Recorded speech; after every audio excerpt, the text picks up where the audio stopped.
Do apologize. I dropped off. I am Judah Bernard with the Rise Creating Your Voice podcast. I am the wisdom dialogue and the motivational warrior. If you were in the other live, I do apologize. It kind of dropped off, but I want to know if people can hear me too as well. And wanting you to know that we're talking about selective love on tonight. And what is selective love? So I'm trying to tag my co-host and let her know to come on in and come on in, come on in. Come on in, people. Come on in here. Talk to me. Talk to me about this. What is love? What is love? What is love? There she is. What is love? Hopefully she can get connected this time.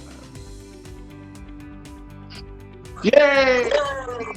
How you doing? How are you? I'm good. I'm good. Sorry about that little hiccup. Look, it's a hiccup. It's a Thursday.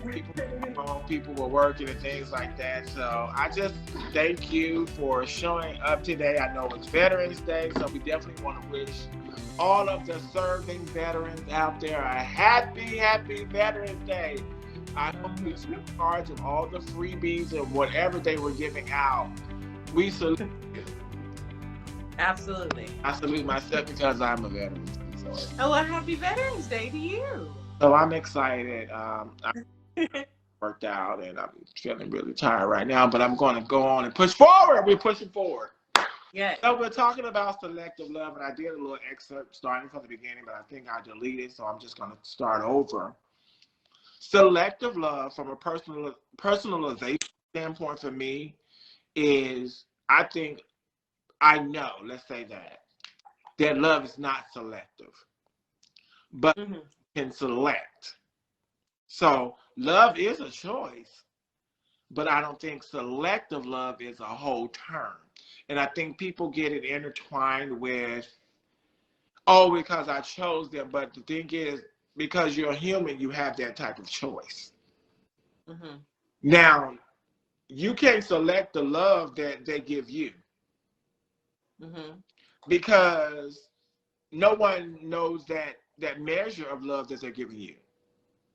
So you can't, for me personally, I can select a person, but I can't select a love. I can't even select the love I'm giving them because sometimes my love will vary versus how their behavior and conduct is. Mm-hmm. So I feel that selective love is basically at a point where, for me personally, it's not selective love. Or do I select the love that I choose to give them? I agree with you. I think with me, selective love is choosing to love a person in the way that they like to be loved and their understanding and their concept of love.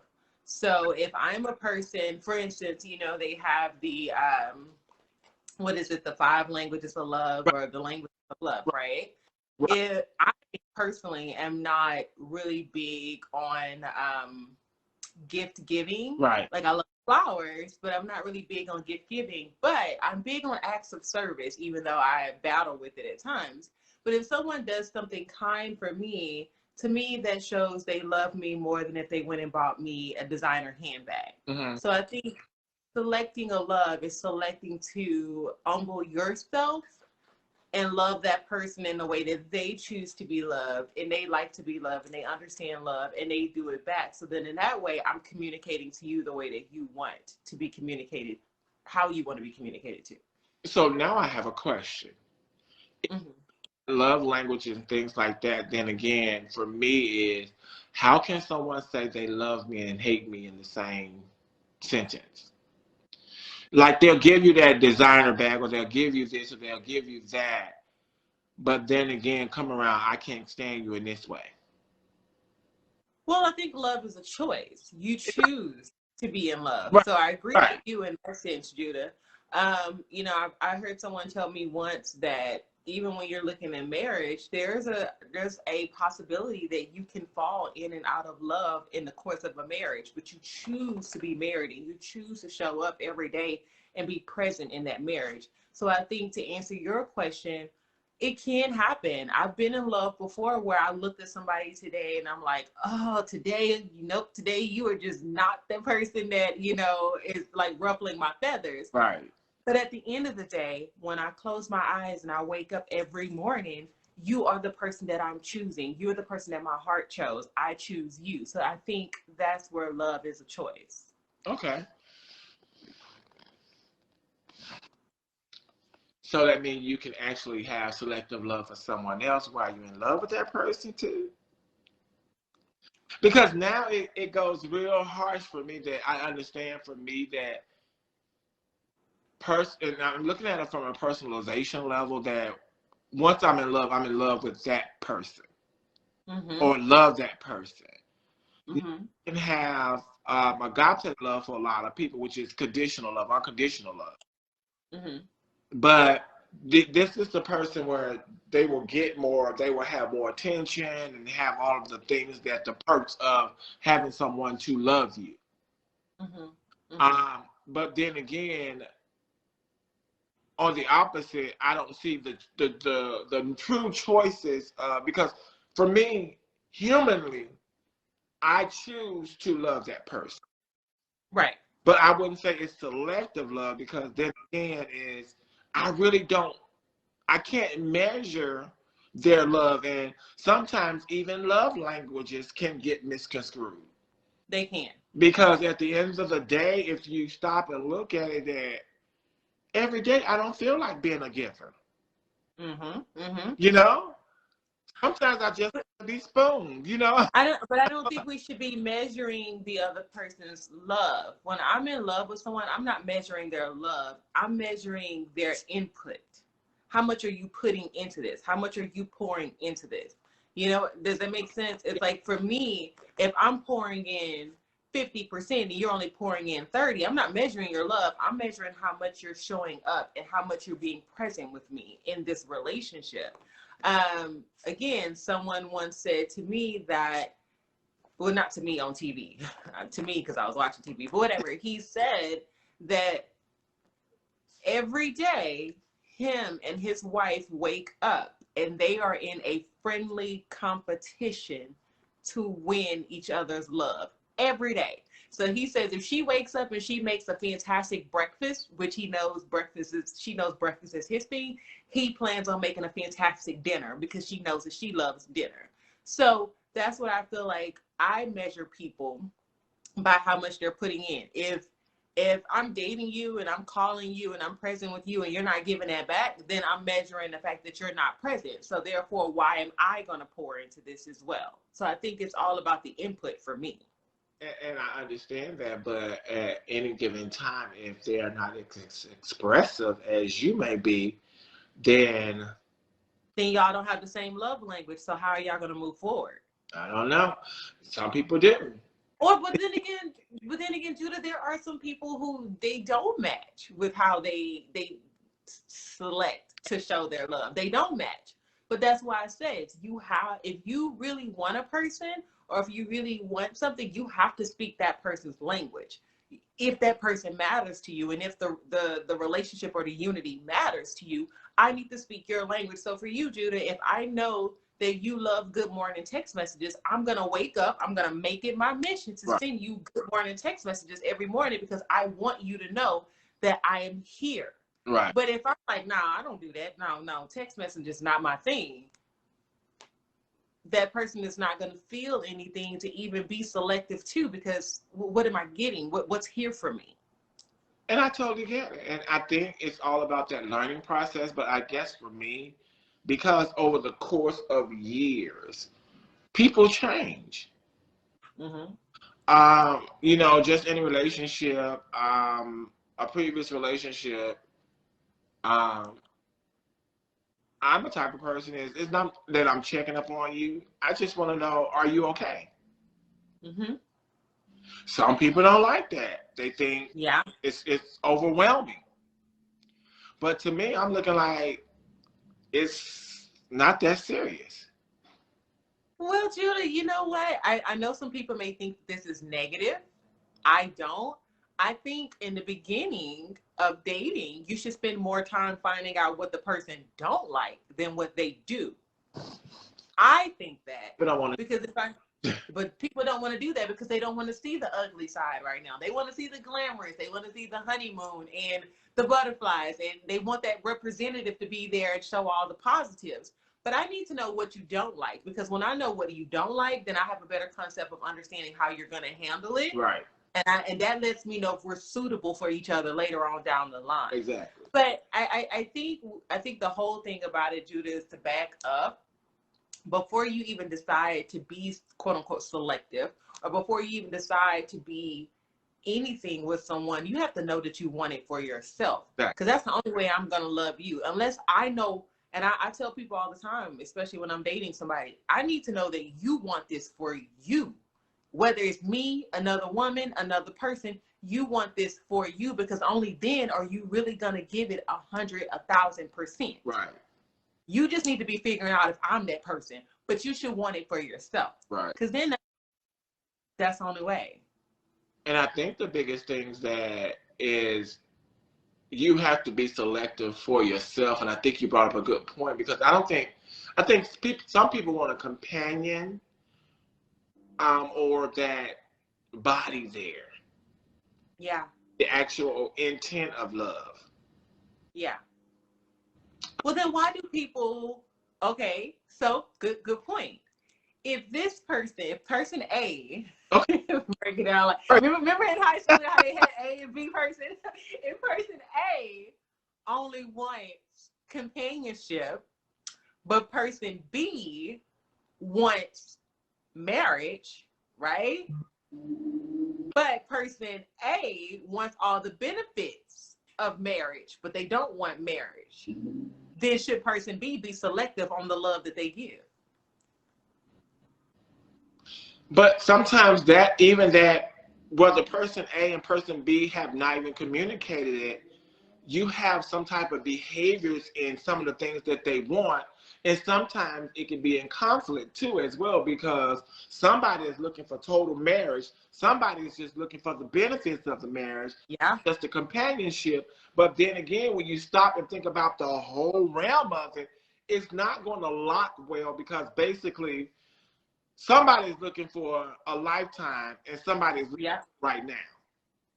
And somebody is benefiting and somebody isn't. Like my dad always say, if you give a man milk, why he got to buy the cow? Wow. And some people, I mean, we want to hear from you guys. What is selective love in your household? What is selective love in your relationships? Let's hear some comments down here. I don't know if I'm gonna push something wrong. I know me.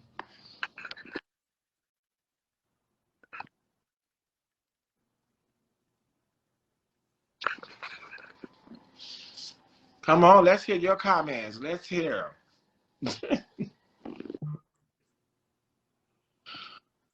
Hello, everybody that's on. We're talking about selective love. And we understand that selective love, from a personalization standpoint, that humans choose.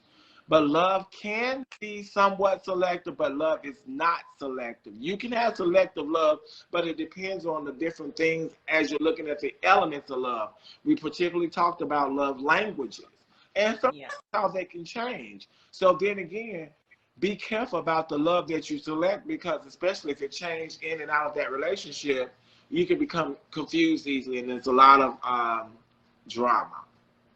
Well, also nobody wants bipolar love. I don't want your love today and your hate tomorrow. I don't want you to be 1,000 today and 10 tomorrow. Right. It happens like that. It happens like that. What some of our viewers saying? What are some of the listeners saying? What are some of the followers saying? Just type. Well, Judah, we had a question last week about, wasn't it a question about falling in love? Doesn't that kind of go with this as well? Yeah. About choosing to love? And do you remember that total question about falling in love? I don't, but if that person is watching, ask the question again, please. But I think it was something along the lines of choosing to love again, or how do you choose to love again, or something like that, or choose to love, period. Okay, so we'll go off to that. How to choose to love again.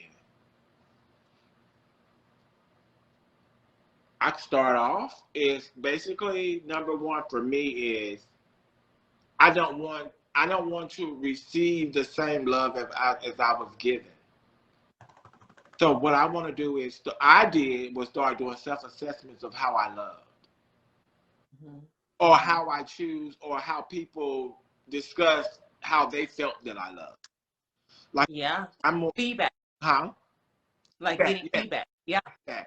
I was more of the provider. So I'll provide. And that was my way of love, but I think their way of love is more of attention, more of, you can provide all day long, but if you're not showing me, or I'm thinking showing is, I'm providing, I'm putting the house over your head, I'm giving you money, I'm doing all the necessary things as a provider. And so that's why I stopped to look at, okay, who am I as a person now? And am I that person that always needs to provide for people? And the third thing was self-assessing my love languages. Yeah. Okay. Even self-assessing them, but looking at, do I really fit with those love languages I was given back in 3 to 7 years ago? So I think we have to be more informed and in tune with how we love. And I think some people just don't know how to love, because that love becomes a behavior and a conduct that sometimes get out of edge. And if you feel like it's not right, or the love that the person is giving you back that is not right, it's going to be conflict. Yeah. I think it was more so of learning a person of who I choose to be in the relationship next, making sure that number one is they love me for me, without flaws and all. Able to communicate. And that was one of my important pieces, is setting boundaries of, let's communicate. Let's not always go straight into the sexual part and, we make hum and everything's okay. That's going to make it work. That's going to build up into a big old wound that's going to bust wide open later on. Always be in the knowing of financial situations when it comes to love too, as well, especially if y'all partying and uniting together. And also check in on the person's love. Check in. I call it check in, check up. Let's have breathing moments. Let's have moments where we're able to just calm each other down too, as well. But then again, let's realize why we are here where we are now. And talk about the present. And I think most people don't. That's huge. That is so huge. Yes. Talk about the present. Talk about the present and where you are now. And if there is room to talk more later, is about building towards the future. What does it look like? And start setting goals for y'all love. You have to set goals. You have to set goals. And I think that's one thing that me being in the place where I am now is, we setting goals. We're doing the necessary things in order to make sure that not only we're loving, but we're connecting that bind in love. Love have ties. It should be separate love. Love should have ties. So that's mine. I love that, Judah, and I love that came from a vulnerable state. It sounded like you did a lot of self-assessment, and I know that took a lot. I have to mirror that. I think for me, choosing to be in a state to love again was first me doing a self-assessment of analyzing, if this person came to me today, am I the kind of woman, or am I at the point in my life, or do I have the attributes that person would want? Right. You know what I mean? Am I in a position to accept this person? And, do I have the ability to be, like I always keep saying, be present with this person? I think I can't say I want someone that's financially stable if I'm not financially stable. Right. Or I can't say I want someone that has a spiritual relationship if I don't have a spiritual relationship with my higher power. Right. So I needed to take the time, I'm taking the time too, but I needed to take that time to really get to know me. And really also, Judah, I needed to also realize if the things that I was looking for in my past partners, was it what I really wanted, or was it what someone told me I should want at this particular time, at this particular age in my life? You know what I mean? Like, you know, I had to really check in with me. Right. And it's a daily thing. Yeah. It's a daily thing with checking in with you and really realizing, like, okay, if I want marriage, am I somebody that can get married today? You know, do I all my ducks in a row? Is my credit good? Is my finances good? Is my home? Am I stable enough in my own individual life? I had to basically go back and recreate and reconnect with my own individuality, my own individual person, so that when that person does come into my life, they have somebody that's whole. And I think that's the key, is I needed to be whole by myself. I'm still fighting every day to be whole by myself. I'm struggling. I don't know if I told you, I'm in a new city. I'm by myself. I don't know anyone. Oh, you and it's kind of hard. You moved? I'm in Austin. Oh, we'll talk later. Yeah, but you know, I'm from Houston, and I've only been in Austin for 6 months. Oh, wow. And I'll be honest with you, and I've also shared that I suffer from MDD. So that took a toll on me. So I had to realize, am I at a mental state that I could be with that person that I wanted to be with? So I think, like you're saying, it takes a lot of self-assessment. Yes. You have to check in with yourself. But you also have to be humble enough to check in with yourself. And also, I want to also say this, Judah, I took things from my past partners that were amazing. And I had a conversation with God, and I said, God, this person was this way and did this, and I love that.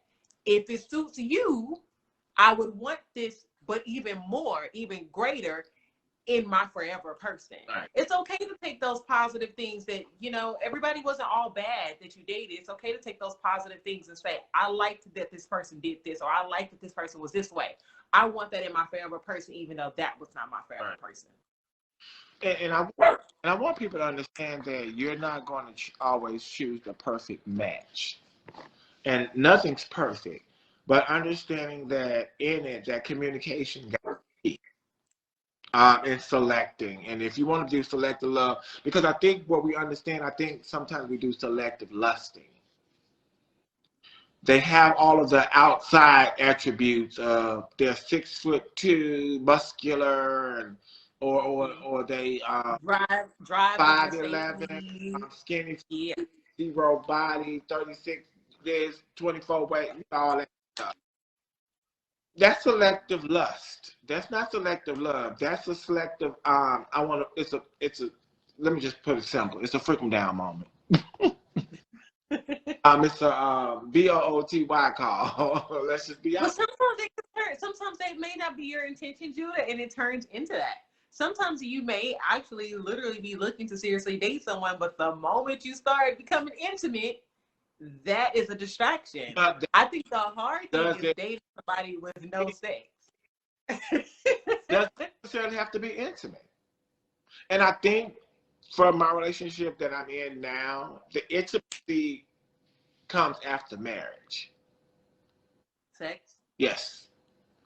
Because I think too much, sometimes we overanalyze sex. Yeah. And we want that feel because somebody told you it was cosmic, and if you don't get it before, then later it won't. But the thing is, what I try to realize is that sometimes majority of my relationships started with sex. Oh yeah, it did.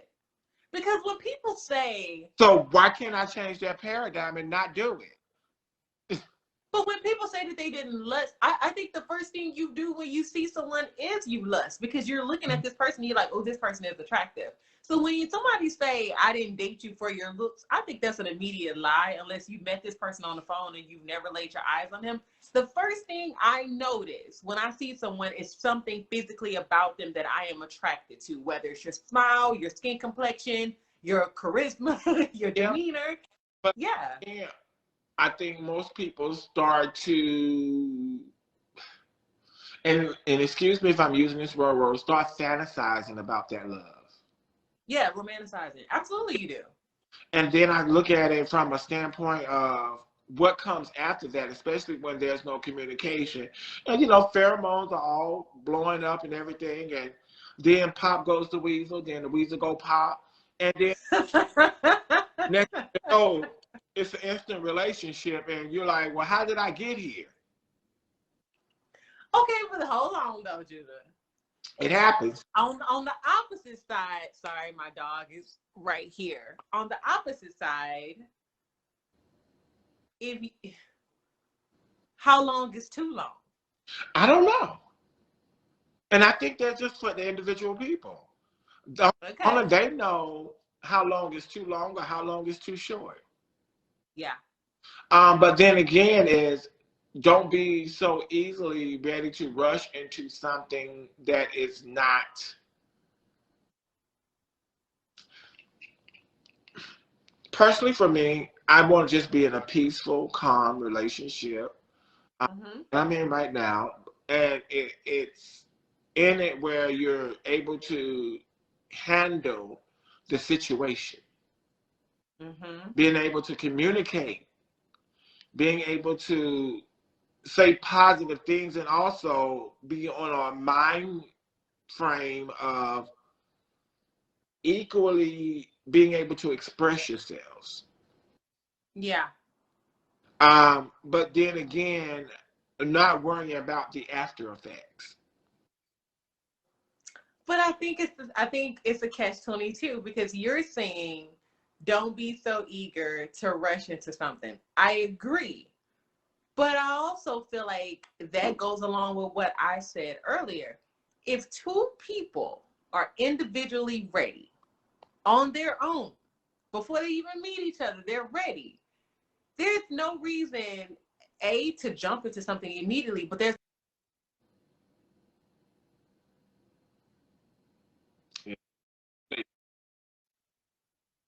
to take 30 years to actually come about. What I think is so many times, and this goes way back to one of our first lives, I think what happened is people are meeting people, and when they're meeting people, they're still trying to decipher if I'm ready for something serious. And then once they realize that they're ready for something serious, then that person also has to wait and see if that person is ready for something serious with them. That's where I feel like that single stage, when you're single, you need to be completely single. Because when you involve someone else, now this person has to wait for you to know that you're ready on your own. And now this person has to wait for you to also decide if they are the right person. And I just think that that's a bit unfair. Well, I don't think that's unfair because that's life. Because number one is you have so many alternatives. You got friends with benefits. You got friends with friends. You got a whole gamut of people. But you immediately know what it is when you meet. Okay, if you know, friends with benefits, Judah, friends with benefits, I know within the first few conversations, sometimes if I like talking to you on a romantic level or if I just want to jump your bone. I know. But the biggest problem is this, that sometimes in that jumping your bone turns into something more serious because of the interlock or the interchange of whatever. But and when we look at it, we need to look at the whole perspective of, is it really correct? Because now your whole synopsis was just jumping the bone. Now they done got feelings for you while they jumping the bone.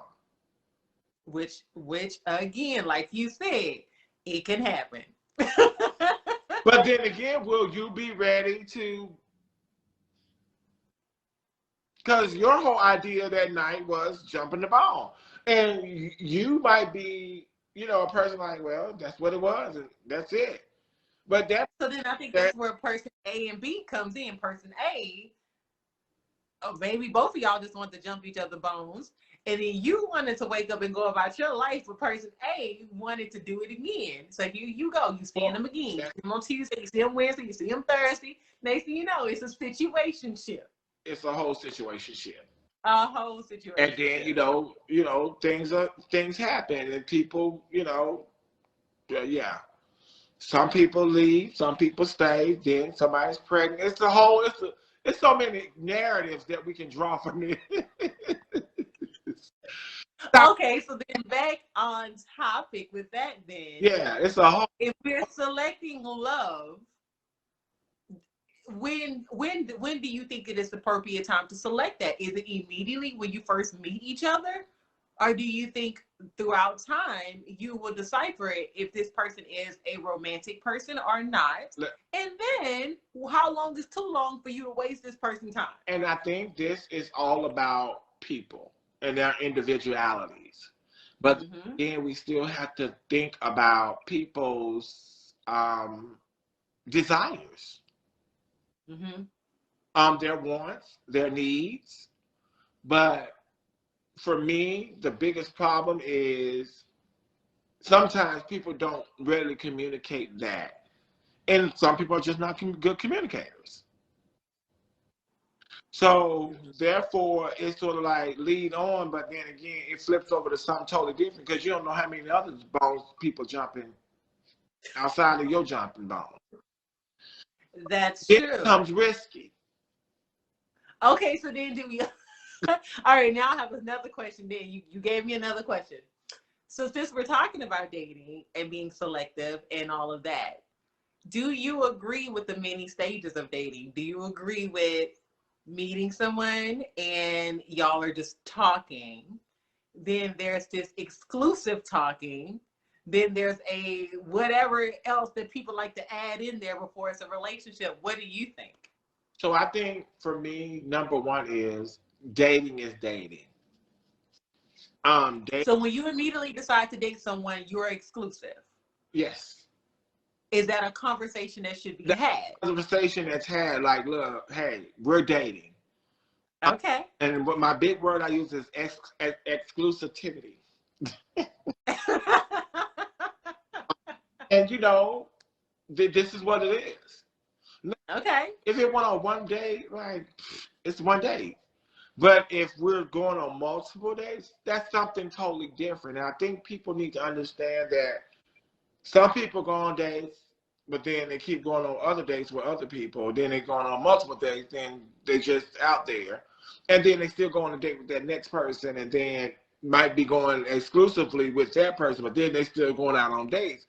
But so I tell people to thine own self be true.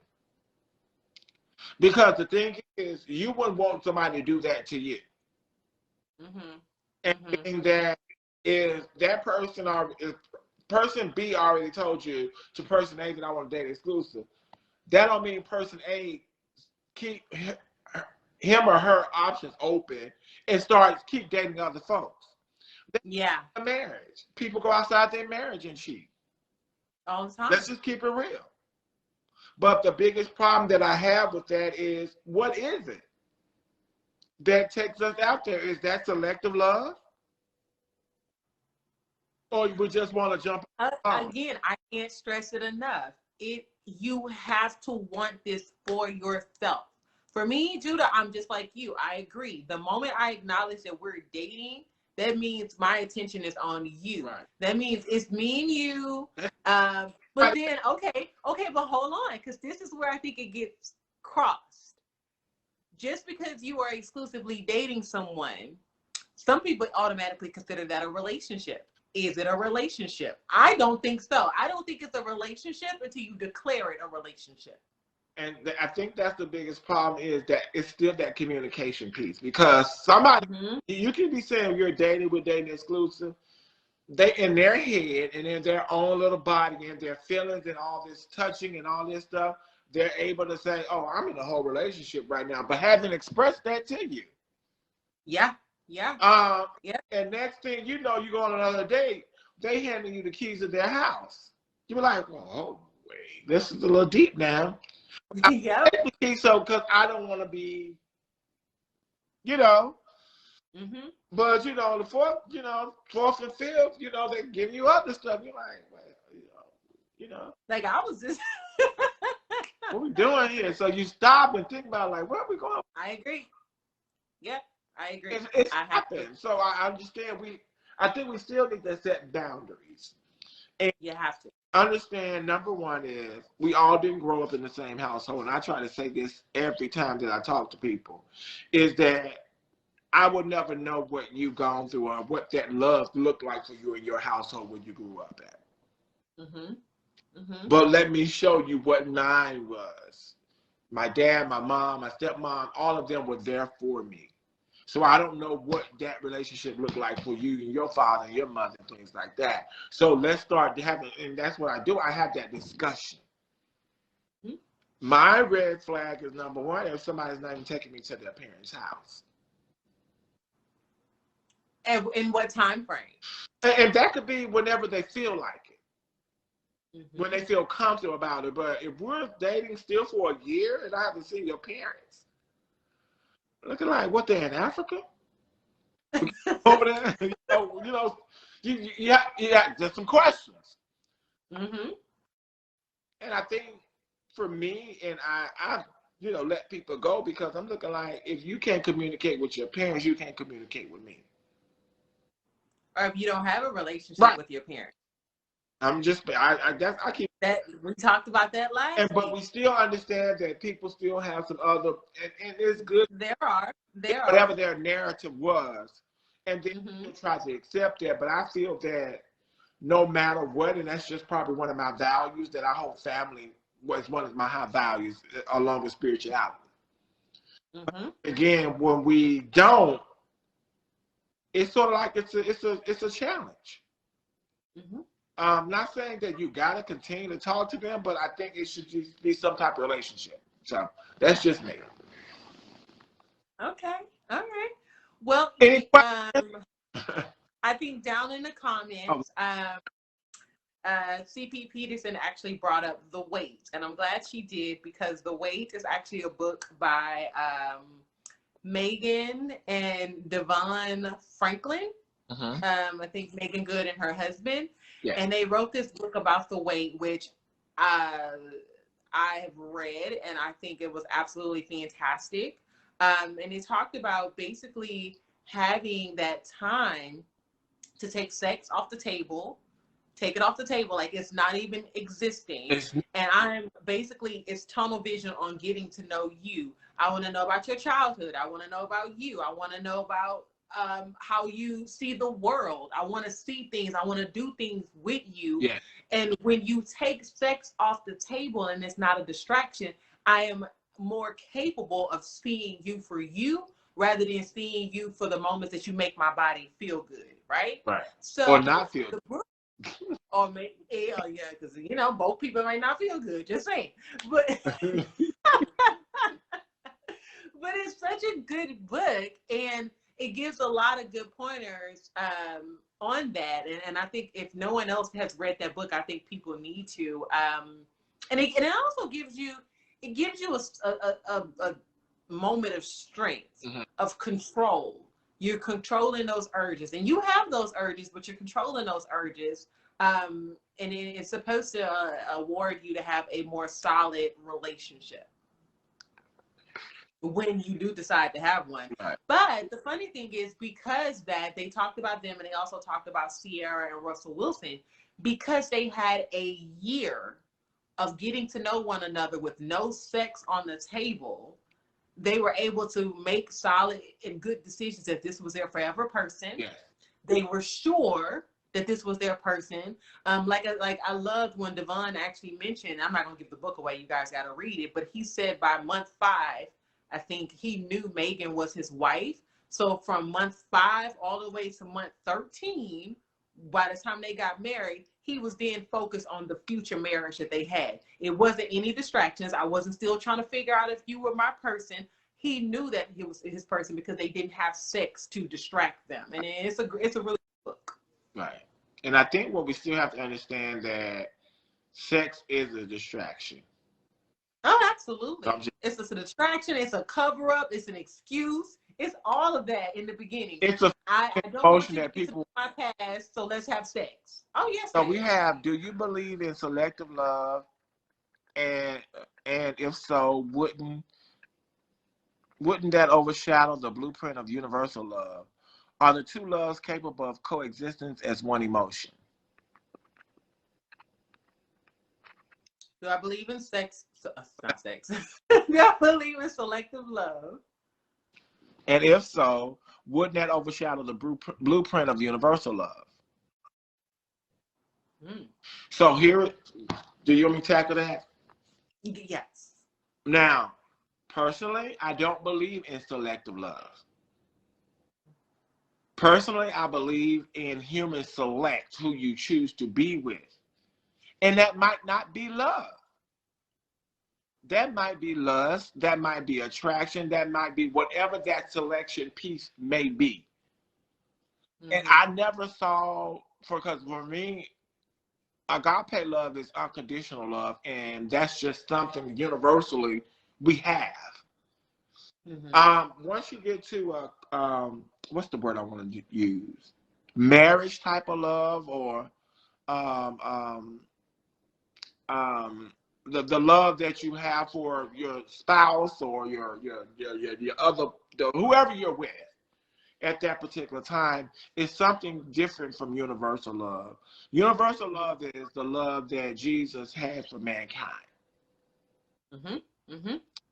I don't remember Jesus ever having relationships with anybody. You know what I'm saying? And I don't remember Jesus selecting who he chose to love. He loved everybody. It is a difference.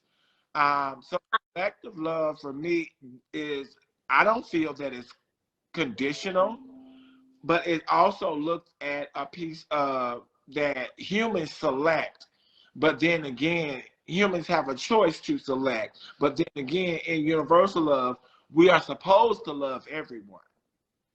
That doesn't mean that I will love you, want to jump your bones tonight. I just love you because Jesus was love. And they coexist. Because I don't believe in selective love, I do believe in the other type of love. There are other types of love that can coexist with universal love, because universal love comes first. And then you have a stronger desire and a stronger urge or a stronger feeling or a stronger emotion for a person that you desire to be with, which I wouldn't call that selective love, but that still is human choice of love. So I wouldn't call it select, because that means we can just go like up to a vending machine and select whoever we want to select. So that's just... I think I'm going to have to agree with you on that, Judah, but I think for me, I don't believe in selective love. I believe in selecting to love. I believe in making a solid choice that love is for you and that you want it. And I believe in exuding love. If I give love to everybody, it's going to come back to me. That's just how it is. I can see someone in the elevator and show them love today and just say, good morning, you look great, da da da. That's love.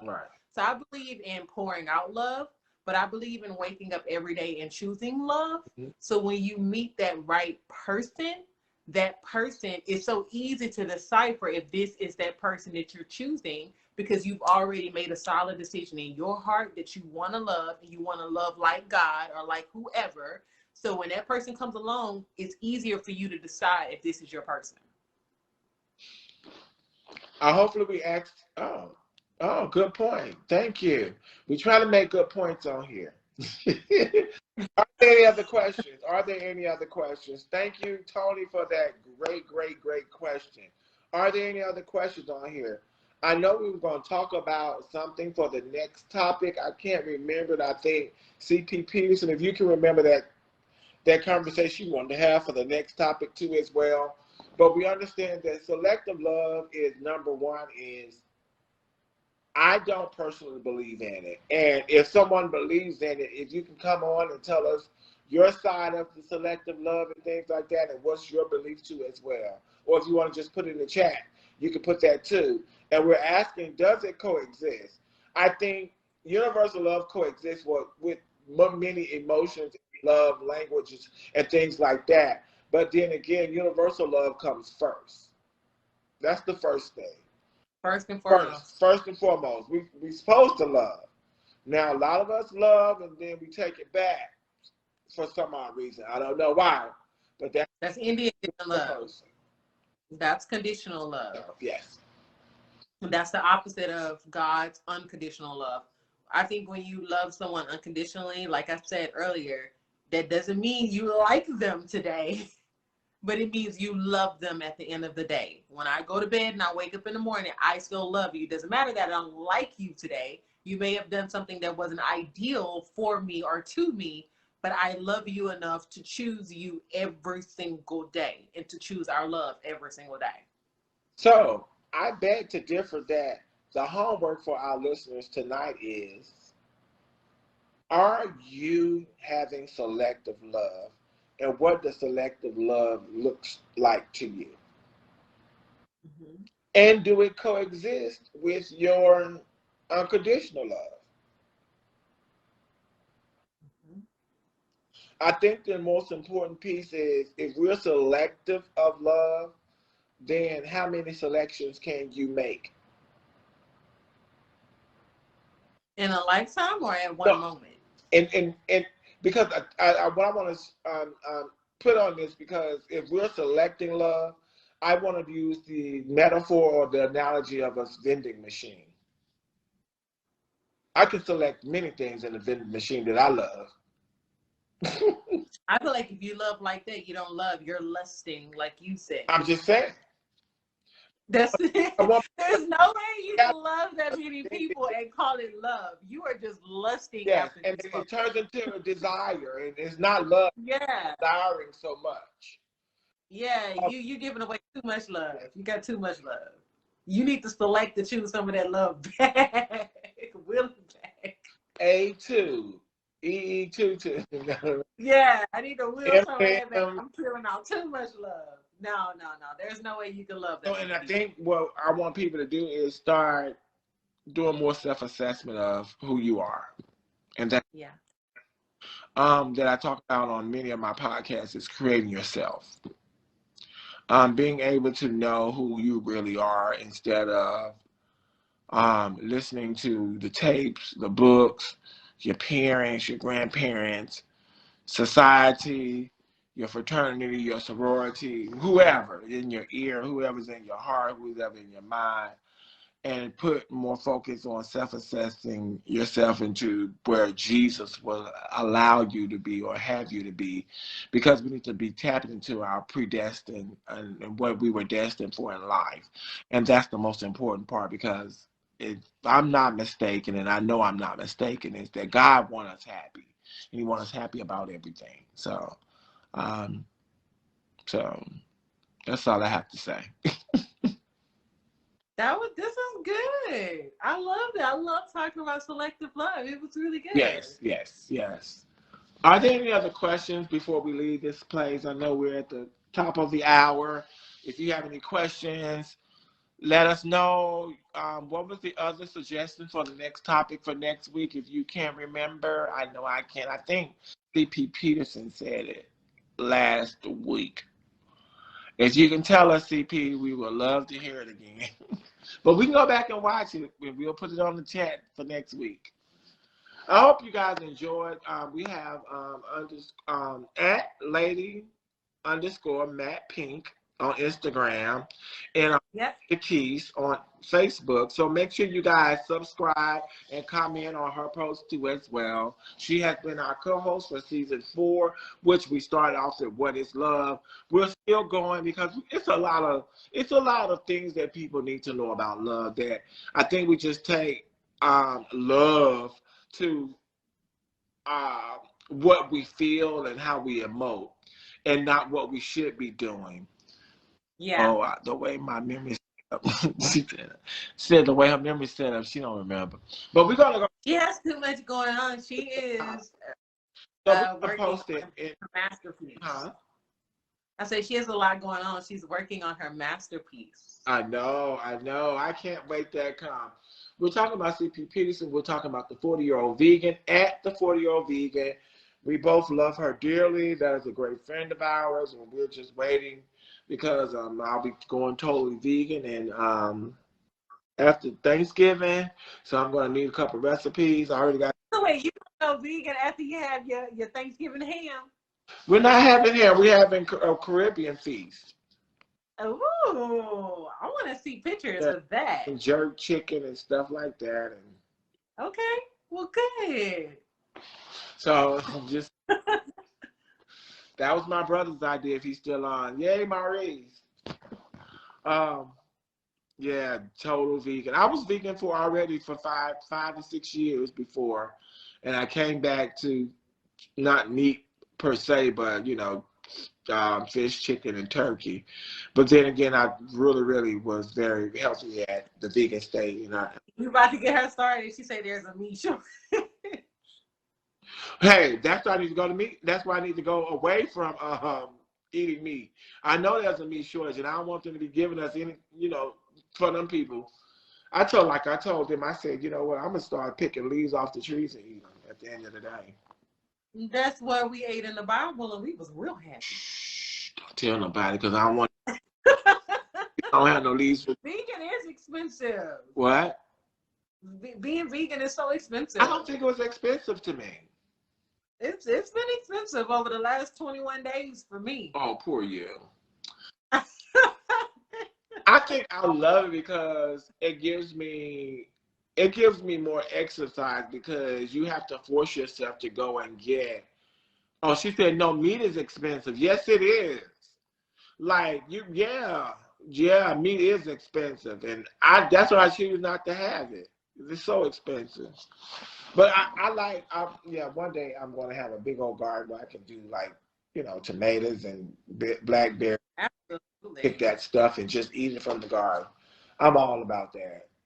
It's nothing like having a nice salad or such from your own garden. It's going to be beautiful. Because you don't know where the other lettuce came from, like Mexico or wherever. You don't know what they done put in it. Yeah. Are there any other questions, comments? I know we're going off it, but try to be a vegan today, and also go to CP Peterson, which is at the 40-year-old vegan on Instagram, at CP Peterson on Facebook too as well. Go and drop her a note at the 40-year-old. O and O is OLE. OLE or D? OLE. V. 40-year-old vegan. VEGAN. And hit her up if you want some vegan recipes. Hopefully we can get on here before Thanksgiving, after Thanksgiving. And we're going to have a couple of cooking shows during Christmas and Thanksgiving. So she's our special little host for that. We probably think about the moist brownies again. Yeah, that was funny to me. I made her nachos. Her jackfruit nachos, they were amazing. Oh, wow. Thank you. Yes. I made her jackfruit nachos. I think it was a cashew cheese. It was really good. And she has a cookbook that's coming out. Yes, yeah. And I absolutely cannot wait to, you guys are gonna love it. You're gonna hoping that it dropped right after Thanksgiving so I can pick it up and go pick up all the food I need. I believe, she can correct me if I'm wrong, but I believe it will definitely be ready by Christmas. So if you definitely can't cook it for Thanksgiving, you can cook it for Christmas. No, it'll be after Thanksgiving. After Thanksgiving. That'll be my last piece of meat on Thanksgiving.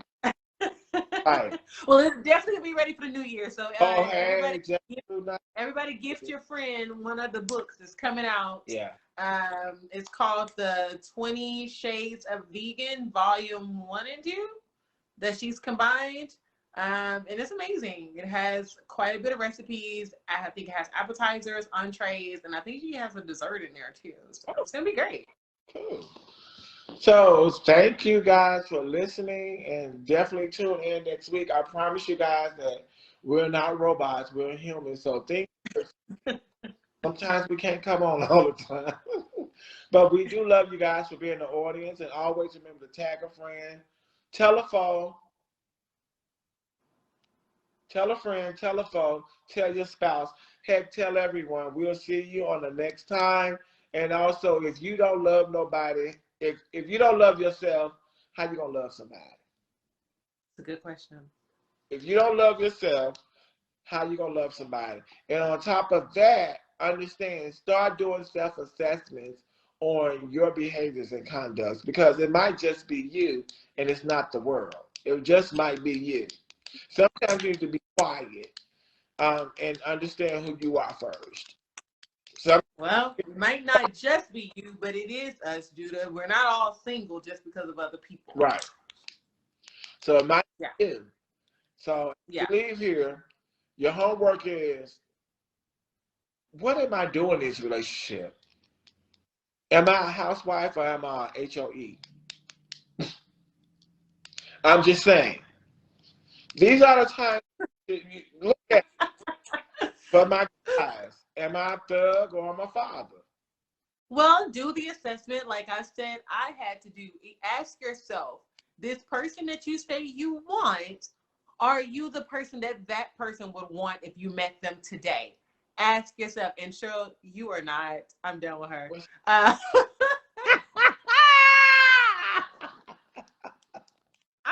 gonna call her after this. Oh.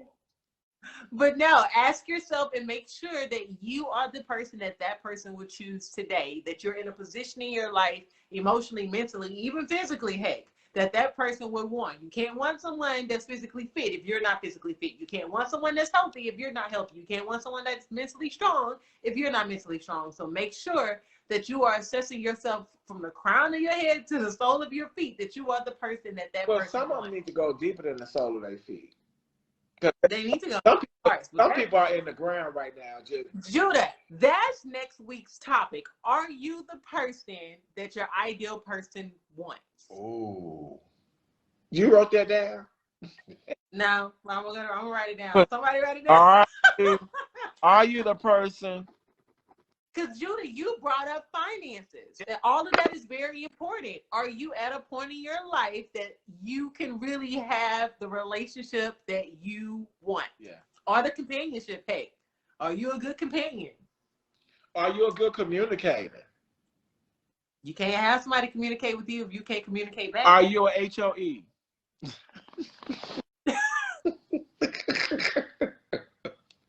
Are you somebody that will not wait? Are you impatient? I am. So the thing is, but then again, sometimes people want, if you're impatient, but then you want somebody to be patient. That don't sound right. Okay, let me go because you just read me. Okay, you just read me. And yeah. And I think we really need to look at that. Sometimes we probably need a little checklist. We probably need to come up with that where people can like pull cards and be like, oh, well, I'm not impatient. And we need to work on something like that where people can, like couples can have cards and say, and have conversation about that. They do, but Julie, you said we need to stop playing them games last week. No, I'm talking about them cards that go too far. But I'm saying like words like impatient and have discussion about that. Like, what does this mean to you? Okay, I love that. Maybe we could do that. Maybe you and I can write. Let's go ahead and copyright that. Maybe here. Dude, is that a business? Hmm? Is that a business? Yeah. All right, we're putting out some flashcards for your flashcards for your first date, flashcards for your relationship, flashcards before you get married. They coming out. Coming soon. Flashcards to keep you married. Flashcards to decipher. Oh, what we call quizettes. Flashcards if you are a wife or HOE. There you go. If you do this. Till then, wait till the flashcards come out. The flashcards come out. Thank you. We thank you guys for listening. As we leave here, we want to leave you with peace, harmony, and joy, but also go home and do your homework tonight and actually look at where you stand as far as, are you compatible with yourself, number one, and are you compatible with the person that you're with? Have those conversations. Have those deep conversations about what you guys choose to be in life. Some of you guys just want to be companions. That's what it is. Yeah. Some of y'all just want to be sponsored. But make that known. Make that known. Make it out in the open. And if you really want to settle down and want a real relationship, make that known too as well. But then again, just know sometimes you have to work on things for its finances and things like that too as well. So you can have something, a stability and concrete. Remember, a house is not built by man alone. You have to have some type of foundation. Have to have for that foundation for your house, and being at your house being the unit that the two sides and all the good stuff come up, and you put the sheetrock in and all that good stuff. It's a lot of processing, but then again, you can build it together if you're in it together. But then again, if somebody only pulling the foundation, then somebody putting on the one side up, and nobody's talking about it, guess what? Your whole blueprint is already messed up. So, I agree. Any other questions? My mouth hurt. I got my teeth, my braces tight, and it's not feeling. The only closing remark I have, Judah, is to tell everyone to please check on your single, widowed, recently single friends and family members going into the holidays. Check on them. The holidays are pretty tough for a lot of people who are alone. And sometimes a single phone call can stop someone from potentially taking their own life around this time of the year. So, or slipping into a deep depression. Because social media is going to highlight all of these family photos, doorstep photos, photos with their parents and everyone. Even your family members that recently lost a family member, a mother or a grandmother or something, check on them, because all of this is about to be completely heightened for them. And sometimes folks just need a phone call to know that someone cares. Yes, thank you. And the National Suicide Prevention Line, always reach out to them and have it handy, especially if a person is in that mode or ready to do whatever.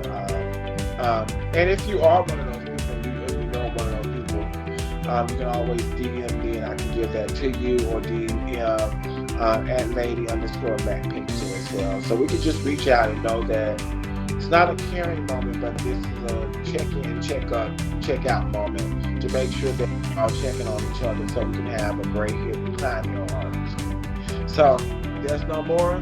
We'll see you later, and good night. Stay tuned. Our person for the next person or the next. Good